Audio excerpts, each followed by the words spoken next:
একটা অদ্ভুত জিনিস ঘটেছিল ওই বাড়িটাতে। একদিন রাতে আমি, আরব, ইন্দ্রনীল আমরা বসে হচ্ছে একটা ওদের ক্যান্টিন ছিল, বড় খাওয়ার জায়গা। ওইখানে আমরা রাতে 1:30-2 বাজে পরের দিন শুটিং নিয়ে আলোচনা করছি যে কী কী আমাদের প্ল্যান আছে, পরের দিনে খাওয়ার কি, বাজার টাজার এই সব কিছু নিয়ে আলোচনা করছি।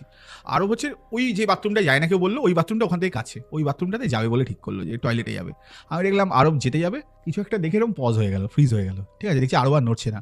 আমি বলছি ভাই কী হয়েছে? ইন্দ্র বলছে ও আরব দা কী হয়েছে? ইন্দ্র গেল যে কী হয়েছে দেখি তো, ইন্দ্র গিয়েও দেখছি ফ্রিজ হয়ে গেল। ঠিক আছে, আমি দেখছি দুজন ফ্রিজ।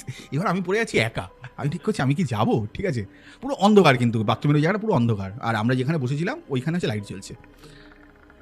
আমিও গেলাম, আমি গিয়েও কিছু একটা দেখে থমকে গেলাম। ঠিক আছে, আমি দেখছি যে মোমবাতি, 4টে মোমবাতি জ্বলছে, আর 3-4জন ছেলে এরকম বসে আছে।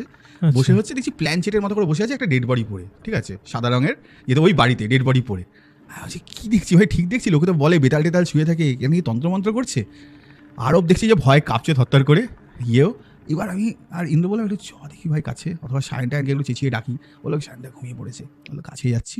গিয়ে দেখছি আমাদের যে ব্যাকআপ ডান্সারের যে টিমরা যারা ছিল, ওরা টিকটক অথবা ইয়েতে ভিডিও বানায়। ঠিক আছে, ওরা একটা প্ল্যান চিটের রিল শুট করছিল।